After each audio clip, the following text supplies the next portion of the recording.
Bienvenidos a la tercera pregunta del consultorio currante. Si os habéis perdido las anteriores sobre si es buen momento para invertir en fondos indexados, cómo es mi cartera de inversión, te recomiendo que eches un vistazo a la playlist que tenemos del consultorio currante, donde voy a ir poniendo todas las preguntas y respuestas que me vais dejando en el post de la comunidad que ya os indiqué hace unas semanas.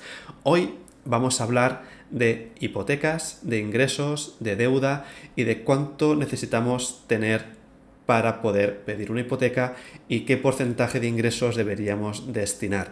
Esto es otra pregunta que nos hace Fran Latorre, que es uno de los más motivados que tengo en el canal, así que te agradezco esta participación.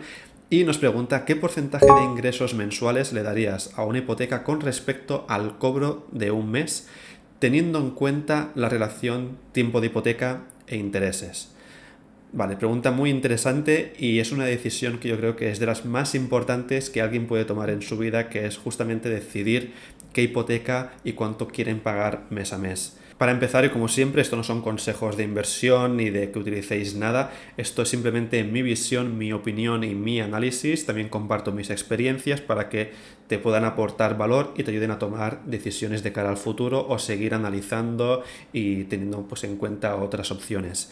Respecto a la hipoteca, en primer lugar, hay siempre un máximo que te puede dar el banco. O sea, el banco no te va a dar una hipoteca que supere normalmente un 30-35% de los ingresos que tienes. Esto es lo que tenemos en este post, ¿vale? Esta es la página de hipotecas.com y te pone el ejemplo, ¿no? Pues que si tienes unos ingresos de 1.000 euros, probablemente te van a dar unos 300 euros, 350 euros como máximo de hipoteca contando intereses.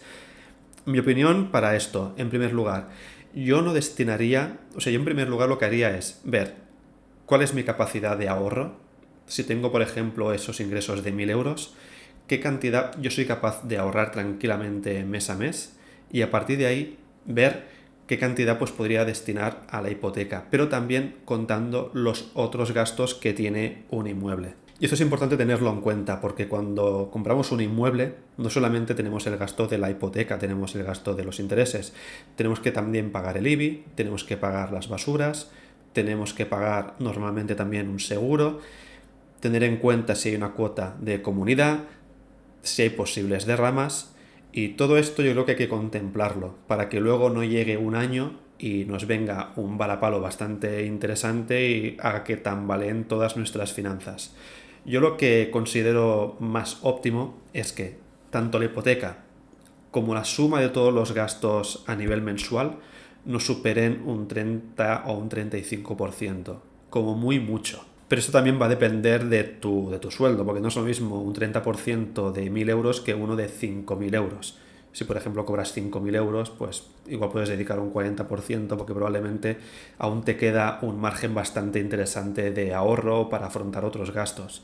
Pero si tienes un sueldo un poco más escueto, sí que es mejor mirárselo con más calma. Y yo, por ejemplo, no soy partidario de vivir ahogado con una hipoteca porque es algo que vas a sufrir durante 10, 20, 30 años y estar siempre mes a mes pendiente de que tienes que pagar la cuota, de que si el mes que viene te despiden o pasa algo, no vas a poder pagarla, yo creo que es un sin vivir.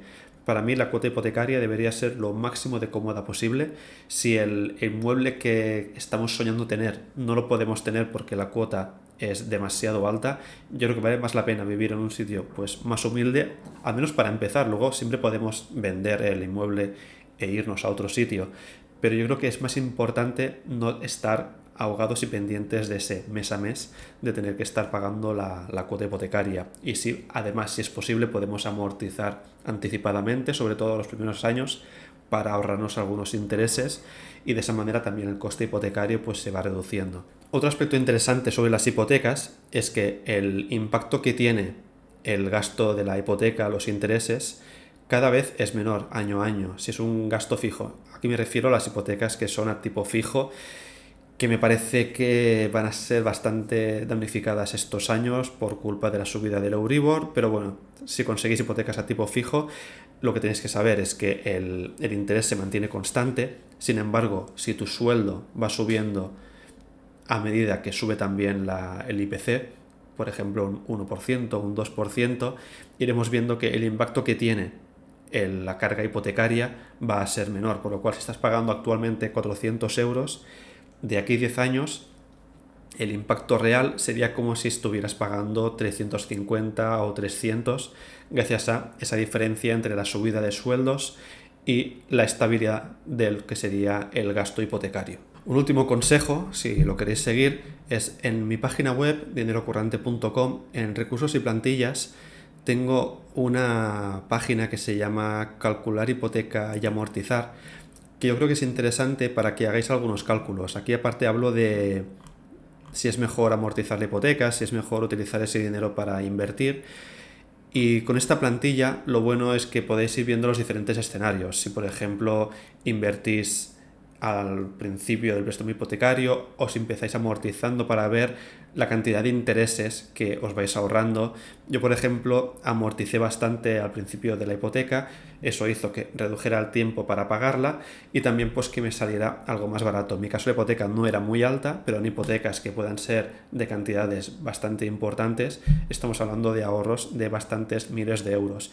Yo soy más partidario de pedir una hipoteca más fácil, más holgada y luego decidir amortizar que no hacerlo ir a lo más justo y que luego nos podamos llevar algún susto si nos despiden del trabajo, nuestra pareja tiene algún problema también.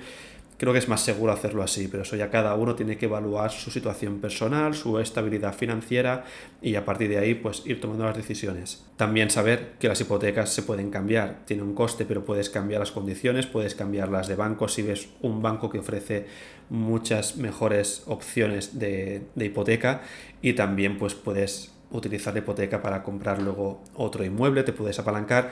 Hay muchas alternativas, pero yo creo que es eso, que mejor ir a lo sencillo, un 30%, 35% en total de los ingresos contando todos los gastos, tanto hipoteca como los gastos del piso, y a partir de ahí, pues ya con los años, según vaya tu situación, pues ya vas decidiendo si vas amortizando, vas invirtiendo o te cambias de piso y utilizas este primer inmueble como palanca para conseguir otro inmueble que te guste más y que quizá pues te haga más feliz a largo plazo. Espero que te haya ayudado y nos vemos en la siguiente pregunta que te anticipo que va a ser sobre fondos de inversión, SP500, MSCI World y también hablaremos de cómo se hacen los rebalanceos, esto que se habla tanto del rebalanceo de cartera, reajuste de cartera, cómo funciona. Lo vamos a ver un poco en detalle para que veas cómo funciona y cómo se hace. Espero te haya gustado. Para lo demás tenemos la playlist por aquí arriba y también estoy en Twitter, Instagram y en TikTok, que veremos si no me banean los vídeos. Un saludo.